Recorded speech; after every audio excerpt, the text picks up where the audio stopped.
Hello. Hello. Hello. Hi. Hi, Amy.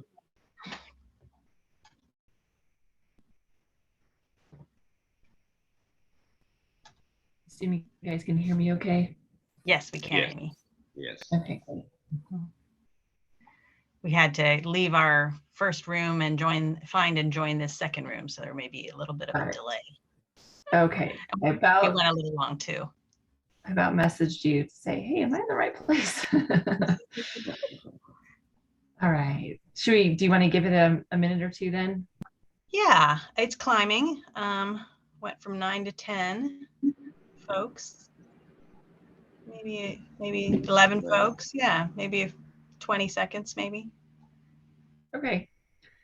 I mean, I don't think I'm going to have, I'm probably going to have more 20 to 30 minutes of slides and then time for a demo and just, questions and whatever. So I don't think we're on a big time crunch anyway. Okay. How long is your session? 45 minutes. Okay, great. Well, I was just going to say it slowed down and now we got one more.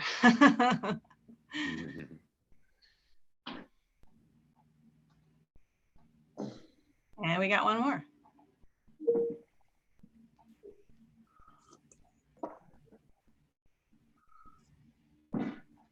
Hi, everybody. So, boy, I tell you, the internet just has its own mind. Amy, I'm so sorry you've been sitting in this room by yourself. We were all in another place, and now we're here. And welcome. And I can see you've already shared your screen. I just want to let everybody in the room know that we are very grateful to have Amy Swan here. She's the research assistant at the Natural Resources Ecology Library at Colorado State.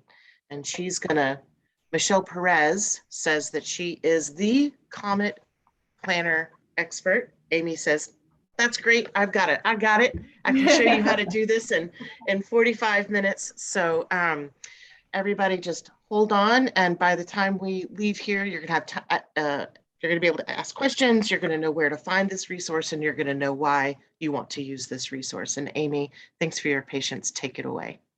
Sure. Just a side note, it's 7:30 here, so if I'm not like totally on my game. Oh my goodness. Sending you caffeine vibes.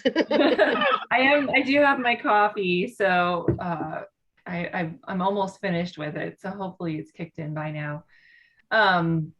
So yeah, AFT invited me here to talk about COMET Planner. This is a tool that we created at CSU in collaboration with USDA NRCS.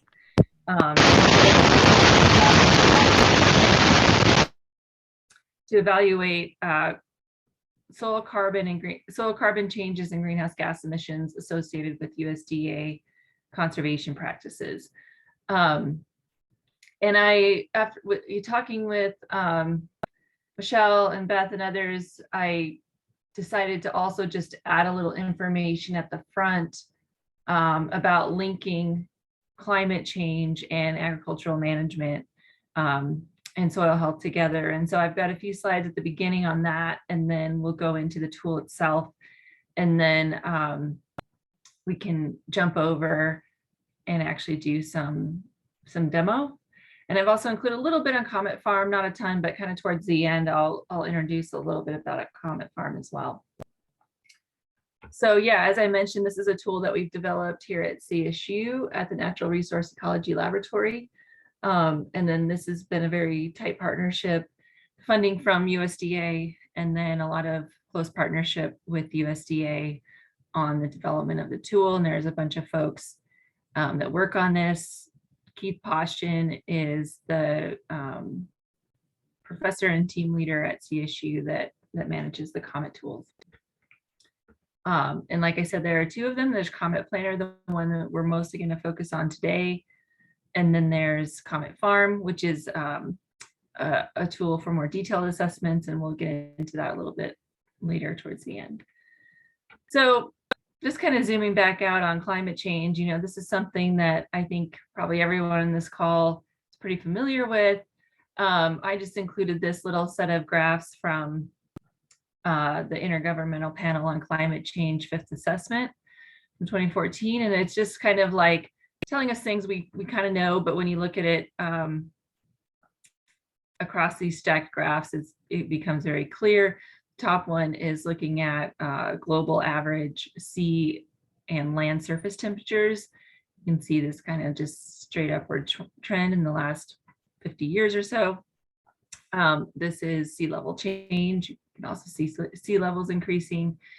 And then that's mapped over greenhouse gas emissions. So this is CO2, nitrous oxide, and methane going up over time. And then here we're showing the sources of CO2 from fossil fuels and to some extent from land use change.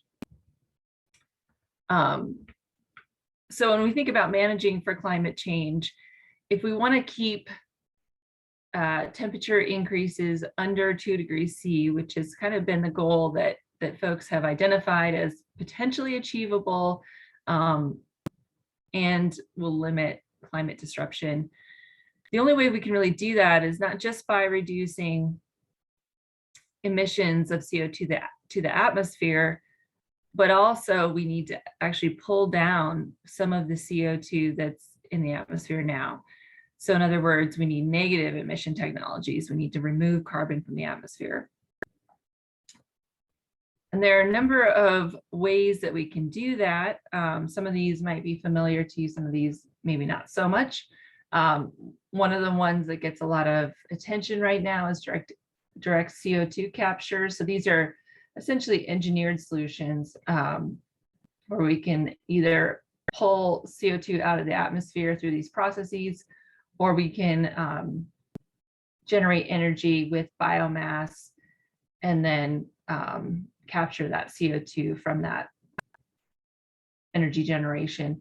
But then over here on the right are some solutions that our team works on and that are relevant to today's session, and that is land-based carbon capture. So we have both afforestation, reforestation, and soil carbon. Oh, biochar is another potential option that comes from the biomass energy pathway. I'm not going to talk much about biochar today. So when we think about the carbon cycle, there's, and especially in land systems, I think you're all familiar with the process of photosynthesis. This is the main mechanism we have for taking CO2 out of the atmosphere and storing it in plants and soil. And then of course we lose, so plants photosynthesize, carbon is stored in their tissues. And then when, they lose leaves or they senesce or they lose roots, that biomass goes into the soil where it's available for microbes to decompose it. Just like we eat food and emit CO2, so do microbes. So that's the main mechanism of releasing CO2 from the soil. So when we talk about carbon balance, we're talking about the balance of the carbon going into the system via photosynthesis and plant tissues versus that going out via microbial decomposition. We lose some, there's some, other parts of this around, in agricultural systems or in forest systems, we're often harvesting that biomass and using it for either food or for timber and that kind of thing, or for lumber, I should say, and that kind of thing, furniture, houses, whatever. And then some soil carbon is lost through soil erosion or through sort of water infiltration as dissolved carbon. So soil carbon imbalance is when we have the amount of carbon going in through photosynthesis is equal to the amount going out through microbial decomposition. And so if we want to sequester carbon in the soil, we either need to increase our carbon inputs while we hold the rest of the decomposition steady, or we need to decrease our decomposition while we hold the carbon input steady. And in some cases, maybe we can do both. And there's a number of agricultural practices that we've identified through long-term research that can do these things. So some of these might be familiar to you. No-till, so that's, reducing tillage from full width tillage where we tend to overturn the soil, to a reduced or no-till system where plant cover is retained on the surface and we're not mixing the soil. There's a small amount of soil disturbance that happens in no-till, but it's quite minimal. Use of cover crops. So cover crops, typically we're thinking of seasonal cover crops. So planting a crop when the soil would otherwise be bare, or there's no commodity crop being grown, and that just adds more cover over the winter, which can reduce erosion and that kind of thing, but also adds more plant carbon inputs into that system.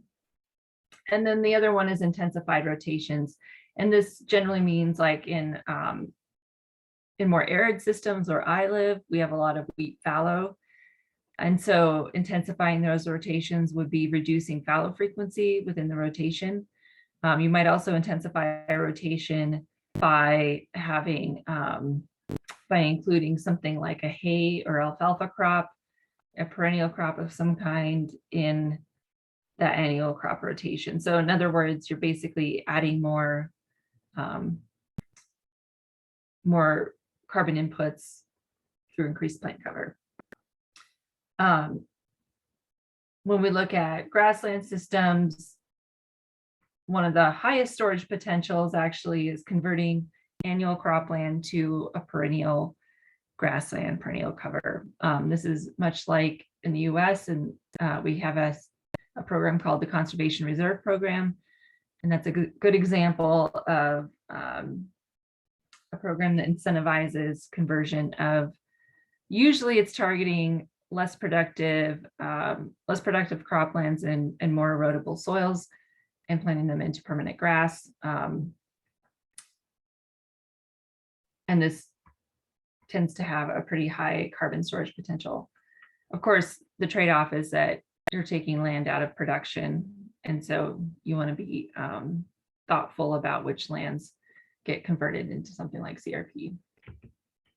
And then when we look at improved pastures and grazing systems, the science on grazing and pasture management isn't quite as clear, especially around grazing practices, but we do see that there's some potential, especially when lands have been overgrazed and degraded, and when careful management is put in place, we can restore those grasslands and add carbon back into those systems.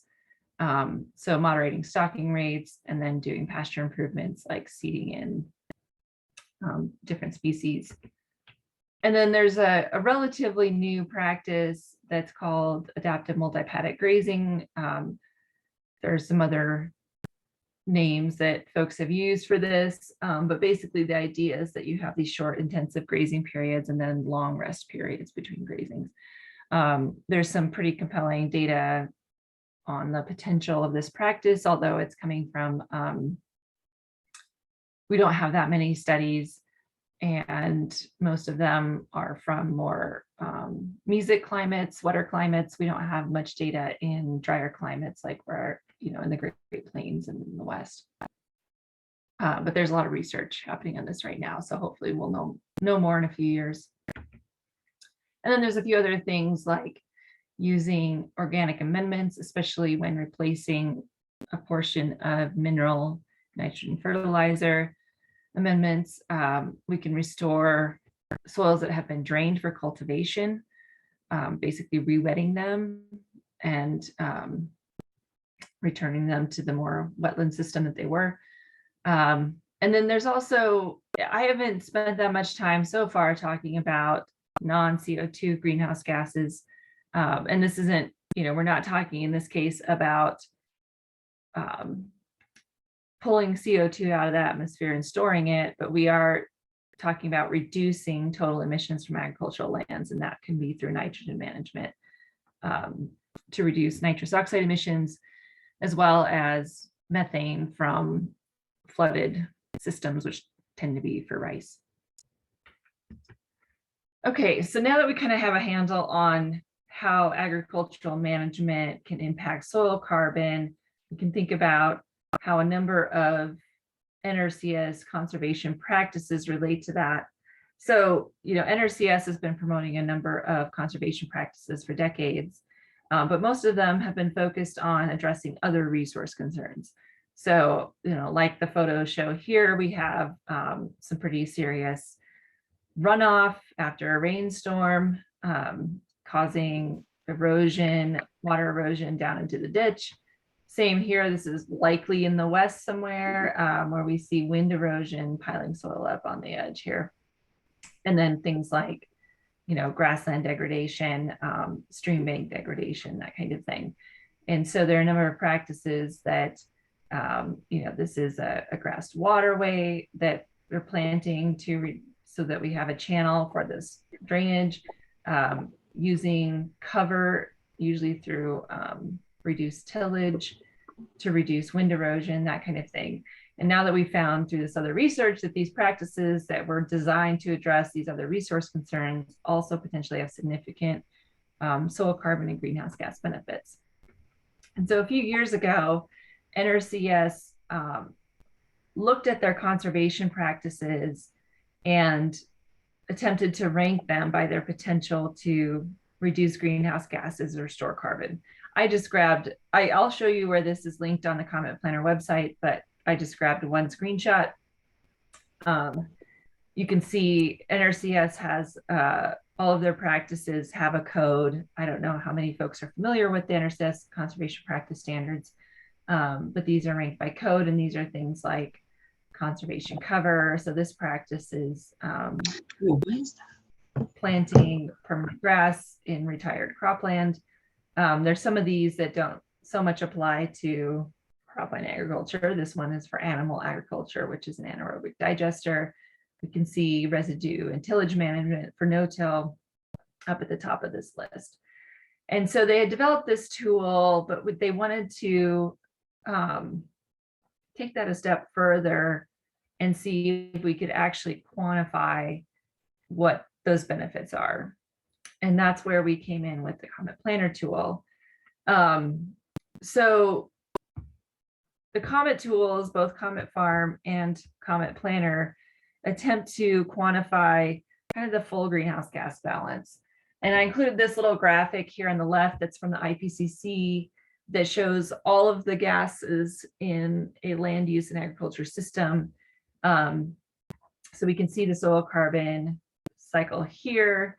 We can see nitrogen coming into the system and leaving as N2O, and methane from rice over here. And so, when we're accounting for any changes in soil carbon, for example, we also want to account for changes in N2O because these things are linked. And USDA developed a method guidance for doing this quantification at the farm scale. And so this was developed by a large group of experts, and you can actually go online and see this if you want. I maybe have this linked on the homepage. If not, I can show you where to find it. It's a bit dense, which is why we created the tools to be able to essentially use these methods without having to do this yourself. So in COMET Planner, because we're designing it around these NRCS conservation practice standards, we have to interpret them and understand what they mean and how they might apply in typical agricultural systems. So in this example, I pulled in the cover crop practice standard, which is 340. And so, when we look at a particular practice, we read the conservation practice standard and try to understand how it's meant to be applied. And then we need to determine, so we're determining what that conservation practice generally looks like in most systems, but also what is the baseline that we're applying it to.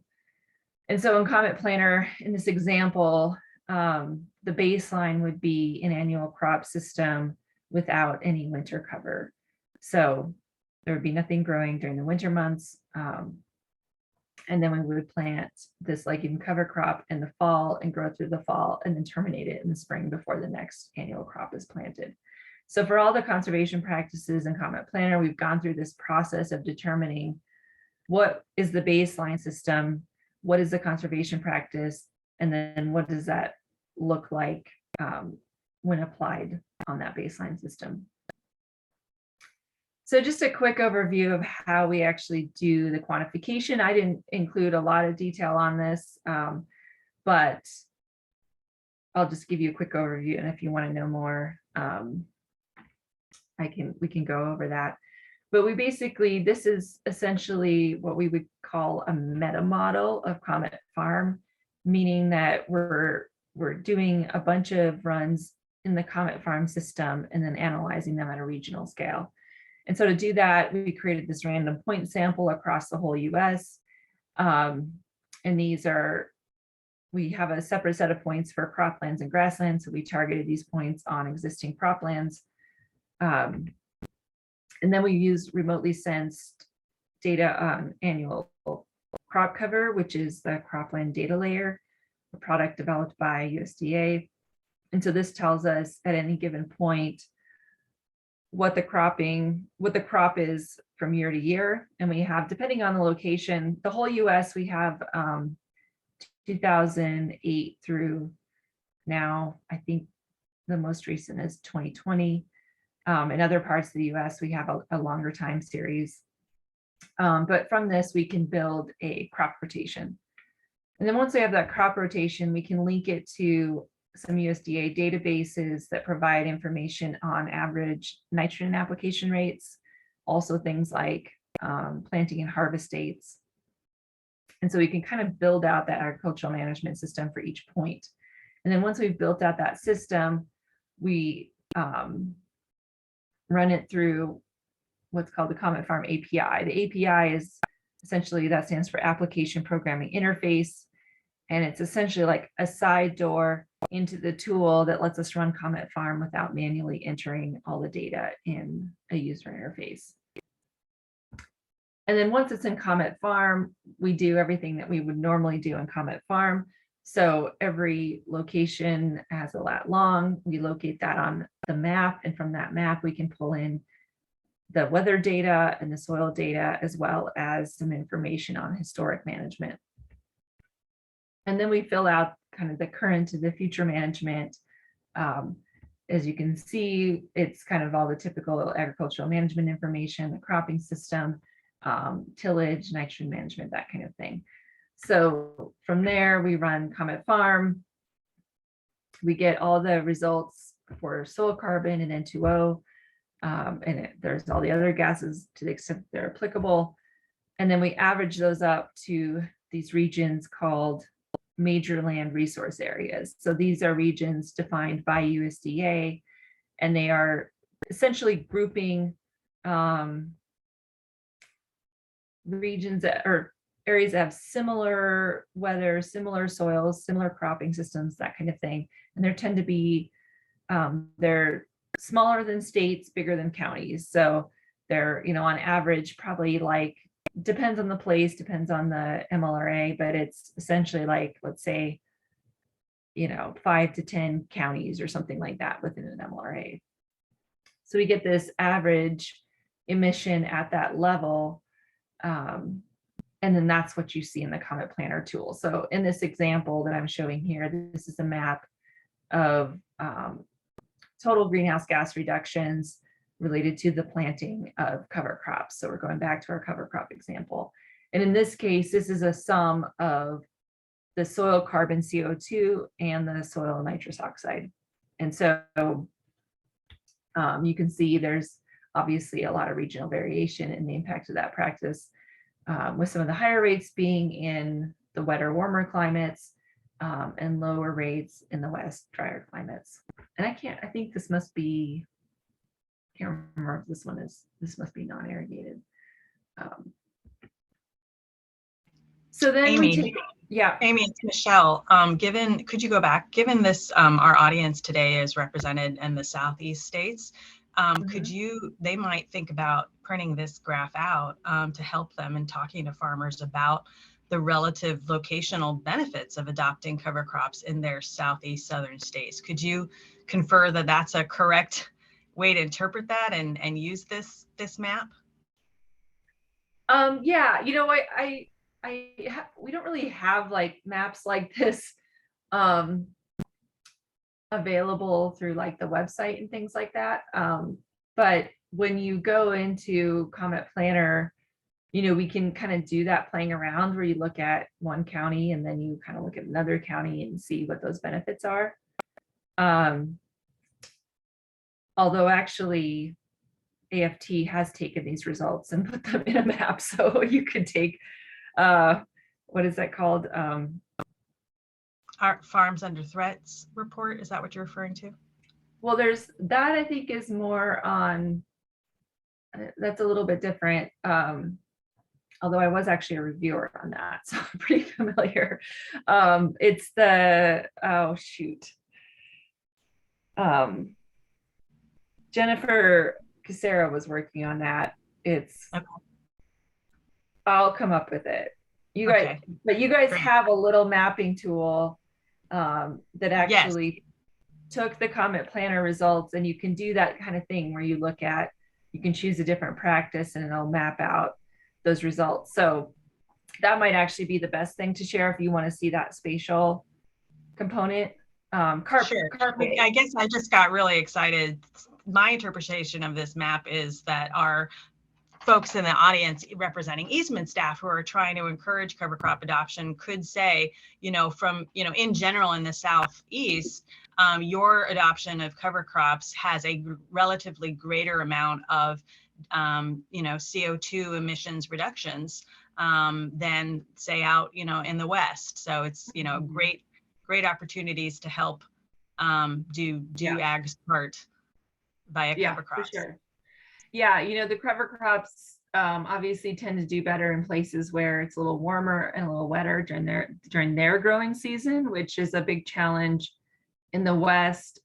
We don't always get enough rainfall in the fall to be able to germinate cover crops. And so, yeah, we've seen some good success with cover crops in the Southeast, just because you have nice, warm, wet falls and winters. Excellent. So really I'm sorry to derail your talk, and I just want to keep a look at the time. I think we have 15 minutes left. Is that correct? Okay. Yep. I think we're good on time. We're about through the actual presentation, and then we can jump over and look at the tool. Wonderful. But yeah, it's called Carpe. That's the tool that you guys developed. Right, so maybe we should find the link to that, because that might be nice to share. So then we basically took these regional results and put them into this really simple tool online where you can go and look up your county and look at a practice and see what that benefit is.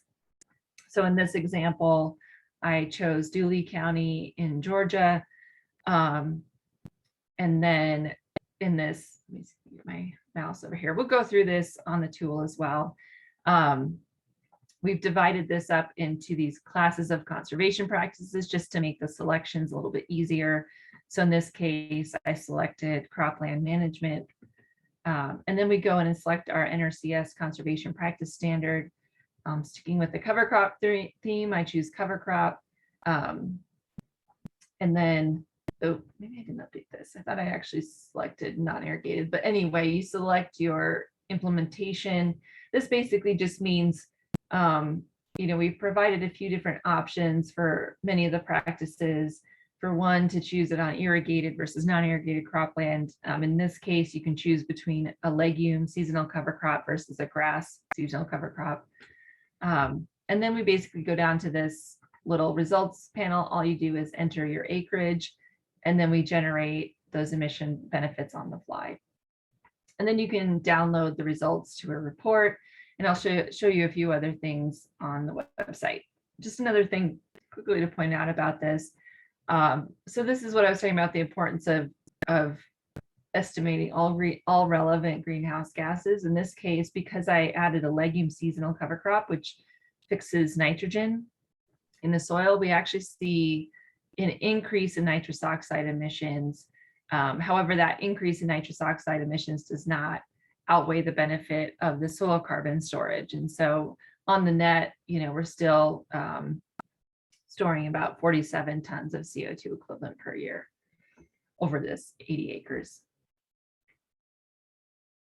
Okay, and then quickly, oh, something is not. Oh, there we go. Okay, this is just kind of pointing out that we have some sources of documentation. I'll click through that on the website actually. So just a quick comparison. I'm just going to click through the animation here of COMET Farm and COMET Planner. So COMET Farm is much more detailed. It's field specific, whereas COMET Planner is regional.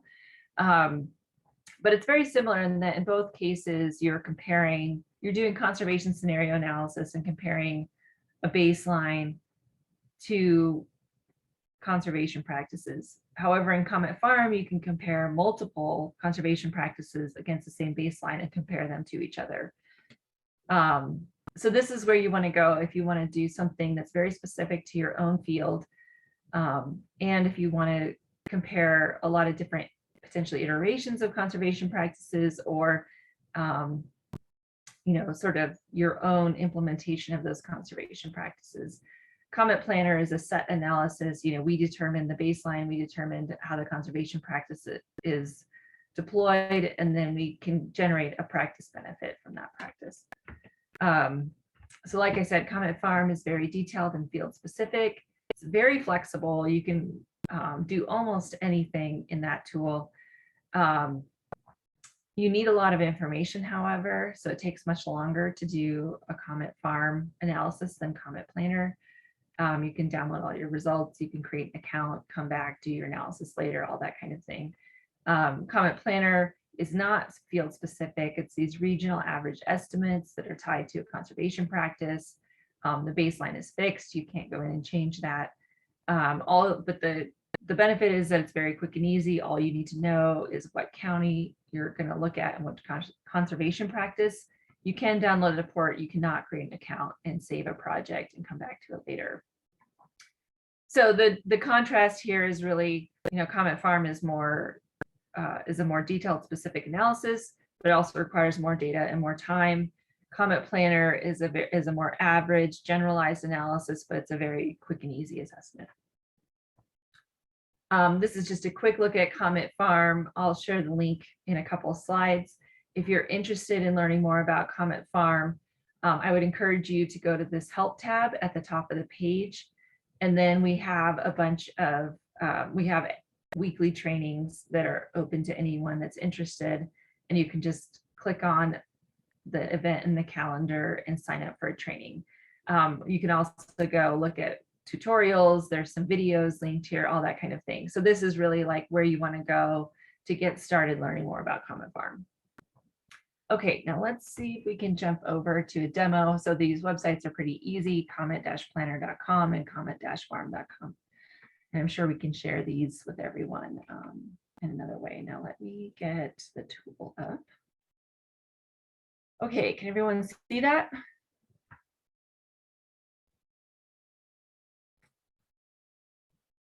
Can you see Yes. the tool? Yeah. Yes. Yes. Okay. So let's Yes. just do, Yes. let's see, what do we have? We have a little over 5 minutes. So maybe we'll just do a quick run through of the tool. So up here, we're on the home page. We also now offer this download option, and this is what AFT used when they were creating their mapping tool. So you can come over here, enter some information about yourself, and then you can actually get a spreadsheet of the entire COMET Planner data set.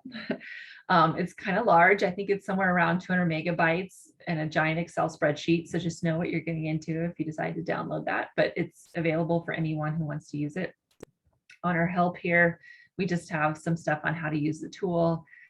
And we have some documentation and that kind of thing. And then this link here is for a version of COMET Planner that we created specifically to support the California Healthy Soils program. If you're interested in that, you can click over and look at that. If you're obviously in the Southeast, you don't want to do that. So you want to stay on the COMET Planner, homepage. Okay, so let's go through an example. Well, real quick, I'll just show you, this is this qualitative ranking that I showed you in the slide. So it's just a little PDF document with all of the practices and their relative ranking.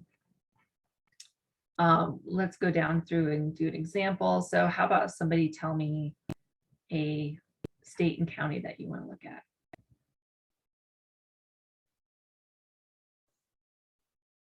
Virginia, Culpeper County. Say that again. Virginia, Culpeper County. Virginia, okay. And then Culpeper? Or what? How's that? Oh, here we go.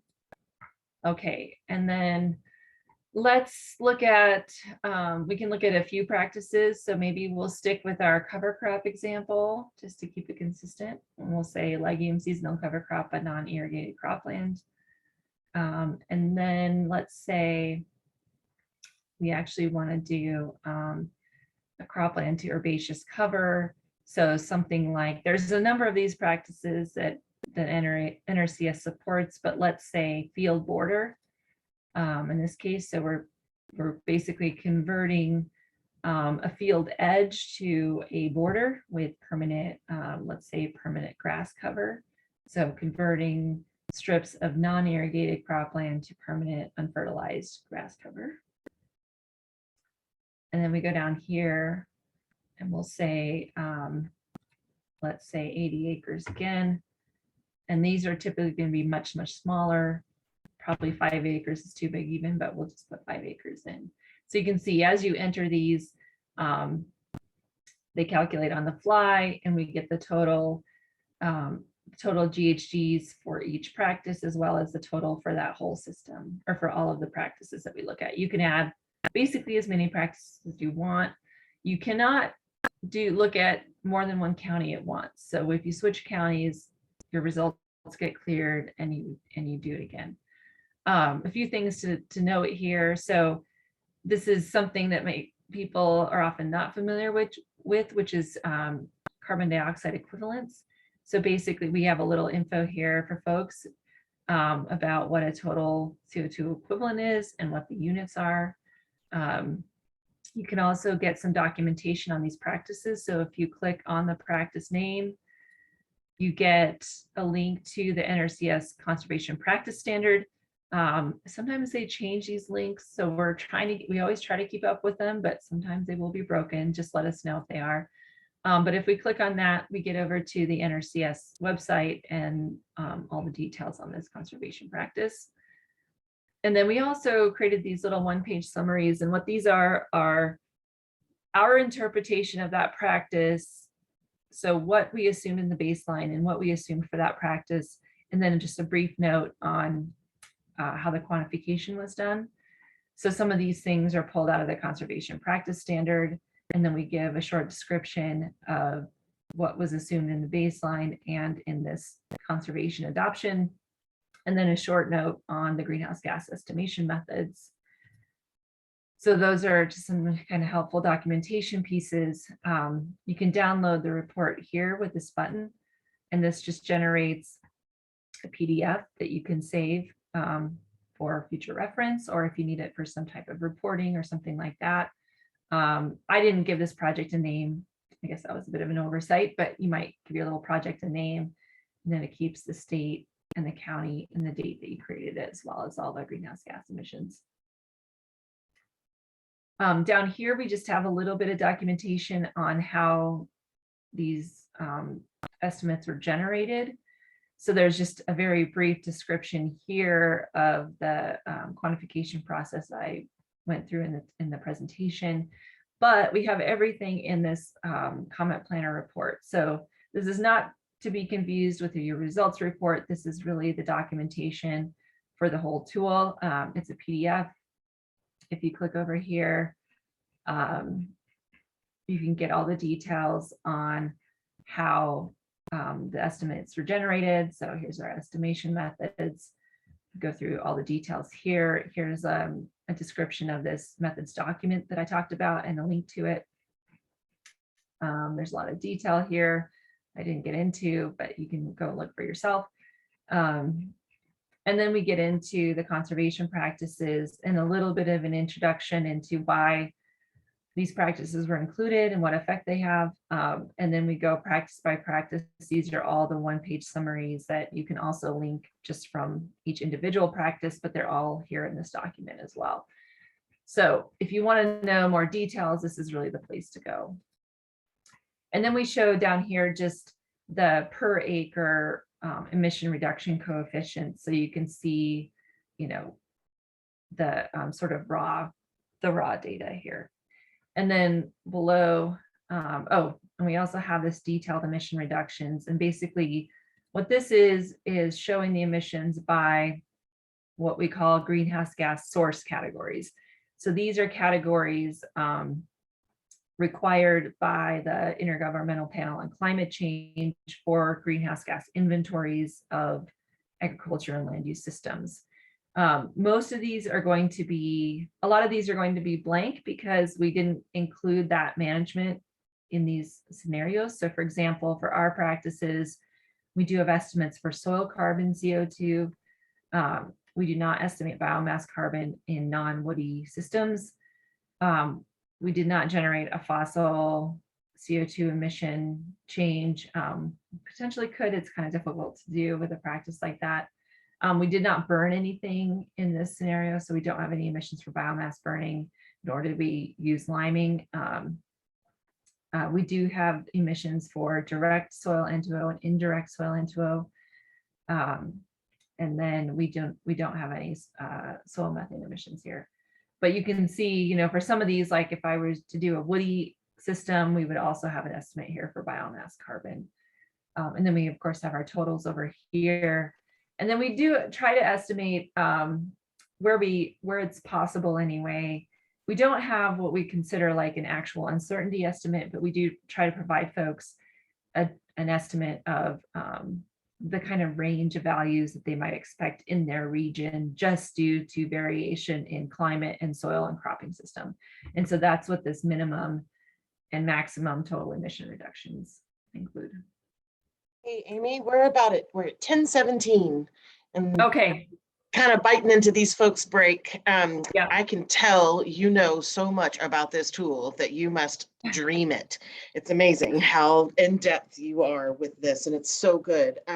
So all of us, we did, I put in this chat, which will be there for the end of time, actually, the Carpe tool link and the link to COMET Planner. Now that we're done and we can upload Amy's PowerPoint or PDF of the PowerPoint to the files section of this so we can refer back to it. Amy, thank you so much for your time, especially at 7:30 in the morning, talking about something like this. We are gonna have a 15-minute break. Unlike yesterday, there will not be a clock on your screen. We are going to log out of this particular session, and at 10:30 straight down at 10:30 directly, you will come back into the Pathable platform and choose session number 10, I think it is, for 10:30 until noon. So if anybody has questions about this, we'll be happy to get those to Amy. Amy, I hope you'd be available if somebody has specific questions. And I do want to acknowledge James that, Robert, excuse me, that you put a question in there. We'll get to that at some point. So everybody take a quick break. Amy, thank you, and enjoy the rest of your day. And we'll see you all back here at 10:30. Okay. So, hi everyone. Thank Thank you. you, Amy. Yeah, thank you. You bet. Mhm. Okay.